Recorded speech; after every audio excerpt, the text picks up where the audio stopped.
navegantes, dando seguimento aqui às postagens a respeito da navegação amadora. Hoje eu vou abordar o tema relativo aos termos mais empregados no meio náutico. Mas antes eu gostaria de mostrar como está ficando aqui o quarto da minha casa que eu estou organizando com o meu equipamento de mergulho. Como vocês podem ver, aqui tem algumas armas, isso aqui é um lastro para colocar nas costas, alguns bonés, máscara, faca, isso é um computador de mergulho, isso aqui é um computador de mergulho, empregado para mergulho autônomo, aqui cilindros, bolsas, colete equilibrador, um sport tube para viagem de avião, boias para sinalização e para pesca, arpão. Aqui é um kit que eu montei, né, um cilindro com colete equilibrador, uma máscara. Essas nadadeiras são apropriadas para o mergulho em apneia, a nadadeira para mergulho autônomo está aqui dentro da bolsa ainda, outra boia, lanterna para pesca sub, para olhar toca. Isso aqui é um bicheiro de 1,5 m, um bicheiro pequeno utilizado principalmente para pesca de polvo. Bom, depois que eu mostrei um pouco, aqui tem umas máscaras, os meus whiskinhos, que eu gosto de vez em quando tomar uma dosezinha, que eu também sou filho de Deus. E vamos começar. Aqui eu terminei o último vídeo falando a respeito das partes que compõem uma embarcação, né? Mas eu percebi que ficou muito abstrato só falar, então eu resolvi fazer um desenho para que visualizando ficasse mais fácil de memorizar, de guardar. Então, não sou desenhista, desenho muito mal, mas eu consegui fazer aqui algo que eu acho que dá para entender. Bom, aqui é o casco de uma embarcação, certo? O casco de uma embarcação. Essa é a proa da embarcação, aqui é a popa. Esse lado é o bordo direito da embarcação é conhecido como boreste. Esse é o bordo esquerdo da embarcação, conhecido como bombordo. Como já havia dito antes, a luz de boreste é verde, a luz de bombordo é vermelha. E essa partezinha aqui que eu destaquei em azul se chama bochecha. Como está no bordo direito, é a bochecha de boreste, cujo símbolo é o BE, boreste, o símbolo é BE. Aqui é a bochecha de bombordo, cujo símbolo é BB. Essa parte de trás é a aleta de boreste, aqui é a aleta de bombordo. Fazendo a divisão horizontal pela linha d'água, nós temos aqui a parte amarela, o que se chama obras vivas, e a parte que não entra em contato com a água, obras mortas. A obra viva também conhecida como calado. Bom, agora vamos abordar, depois de relembrar as partes da embarcação, vamos abordar os principais termos náuticos que costumam cair na prova de arraiz amador. O primeiro é segmento. O que significa? Segmento é o deslocamento do barco no meio líquido, na água. Esse deslocamento, o segmento, ele pode ser rápido ou devagar. Quando o barco se desloca devagar, se diz que ele está com pouco segmento. E quando ele se desloca de forma rápida, se diz que ele está com muito segmento, né? Um outro termo empregado para navegação, na verdade, é mais indicado para viagem com uma embarcação. É singradura, singrar. Singrar é bem específico para viagem com com um barco, né? Um outro termo bem empregado são dois: barlavento e sotavento. Barlavento significa o bordo pelo qual o vento adentra na embarcação. Então aqui nesse exemplo, se o vento vem nesse sentido, se o vento vem assim, se diz que aqui é barlavento, e por onde o vento sai, esse bordo seria sotavento. É fácil de memorizar porque sotavento inicia com S, assim como sai, né? Sotavento, sair. Os dois iniciam com S, então é fácil memorizar. Sai por sotavento e entra por barlavento, né? Um outro termo muito comum é a milha náutica.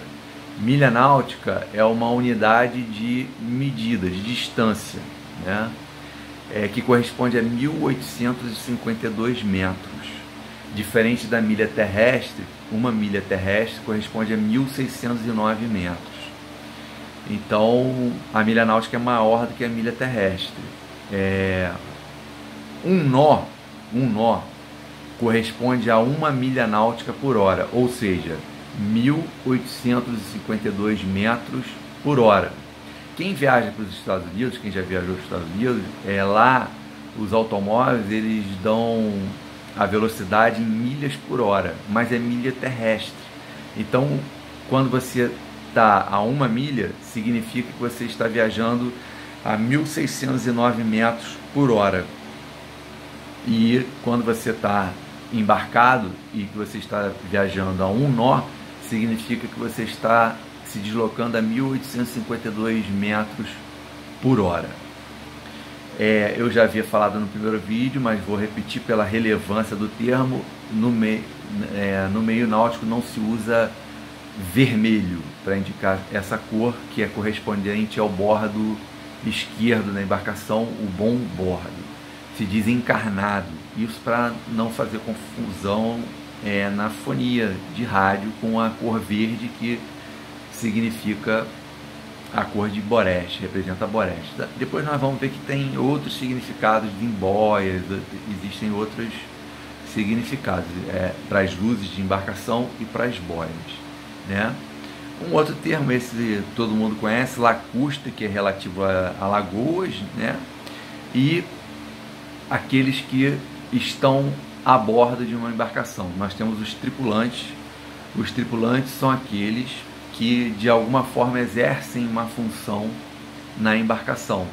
Sendo profissional ou amador, se eles têm uma função na embarcação, são tripulantes. Passageiro é aquele que está a bordo, mas sem exercer qualquer função na embarcação. E a lotação é a soma dos tripulantes com os passageiros, tá? Um outro termo náutico muito comum, que a gente convive sempre e no meio coloquial, aqui no nosso dia a dia, sem ser no meio da marinha, é a âncora. No meio náutico não se utiliza essa expressão âncora, se fala ferro. Não existe âncora, e sim ferro. Então tem que guardar que no meio náutico não se emprega a palavra âncora, e sim a palavra ferro, tá? Por isso que o termo ancorar está errado. Você não vai ancorar o barco, você vai fundear o barco, porque é relacionado a ferro, tá? Existem alguns tipos de ferro que são bem importantes e que são utilizados no dia a dia. Cada ferro ele tem uma finalidade, ou seja, ele é empregado de acordo com o fundo do mar, com o material de que é composto o fundo. Você tem que empregar ferros diferentes por conta dele aderir melhor à lama, à areia, ou para ele se encaixar melhor num fundo rochoso. e evitar que você use o ferro errado e acabe perdendo o ferro se não der para um mergulhador ir até onde ele está e retirá-lo com a mão. Então existe um ferro para cada tipo de fundo. Eu vou mostrar aqui, ressaltando mais uma vez que eu sou péssimo desenhista, mas vai dar para ver. O ferro mais conhecido é esse aqui. Toda vez que a gente se refere à palavra ferro, eu garanto que todo mundo imagina esse, vem à mente esse tipo de ferro, que é conhecido como almirantado. Esse outro ferro, que é empregado para fundo de lama ou areia, porque ele tem uma capacidade de unhar melhor, é o Danfor. Esse ferro é conhecido como Danfor. Esse aqui, ele não está na... Esse desenho aqui, esse tipo de ferro, que é conhecido como garateia, eu não encontrei ele na literatura náutica. Nos diversos tipos de ferro que eu li, eu não vi nos livros, mas ele é muito usado. Normalmente as pessoas fabricam em casa, pegam um pedaço de cano de PVC, enche de concreto, prende uns pedaços de vergalhão e em cima faz uma argolinha, né? Aqui é um PVC cheio de concreto, aqui prende os vergalhões e aqui um vergalhão com uma argola. Por quê? Porque esse ferro é muito bom para o fundo de pedra. Ele prende, ele tem uma boa, ele agarra bem no fundo de pedra, e na hora de você soltar, na hora de você trazer o ferro para o bordo, para bordo, ele solta com facilidade, porque o vergalhão abre.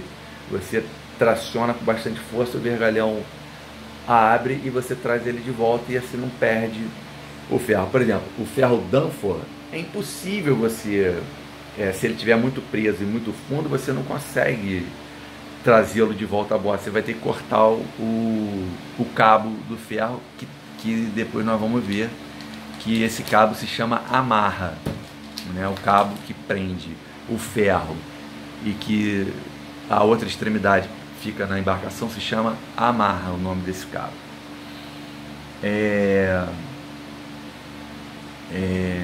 Então esse ferro é muito difícil de você trazer de volta no fundo de pedra.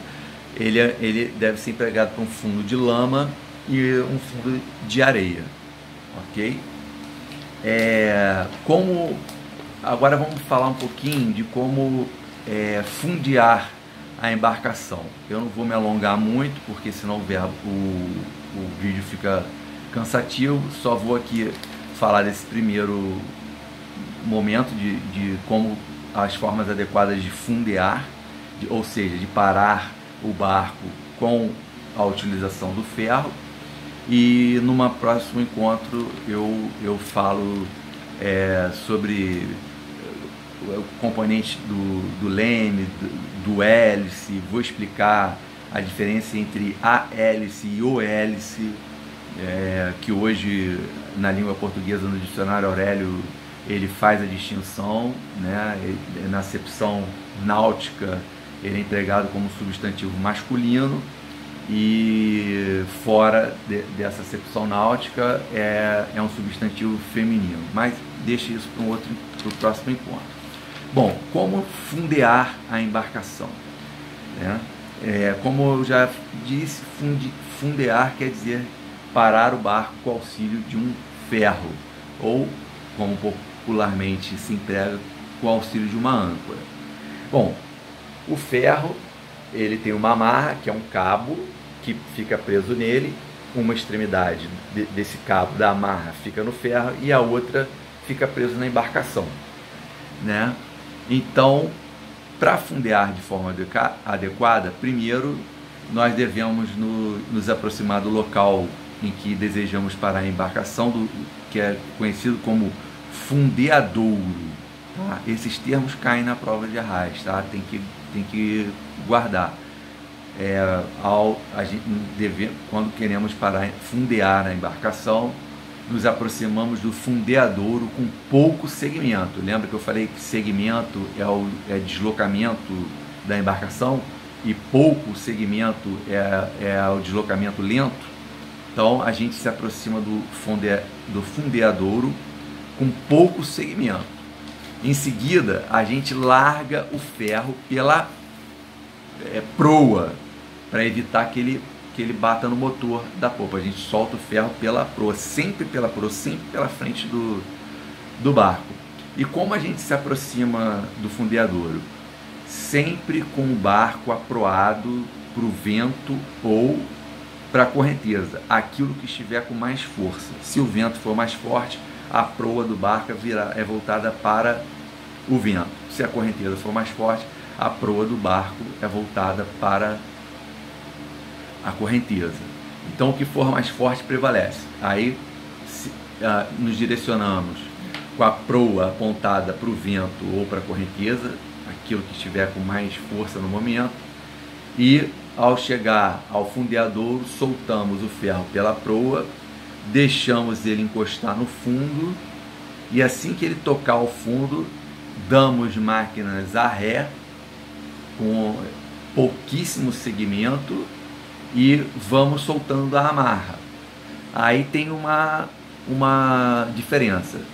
Se o tempo estiver bom, o certo é soltar a amarra 3 vezes a profundidade. Então, digamos que a gente esteja num local que a profundidade tem 7 metros.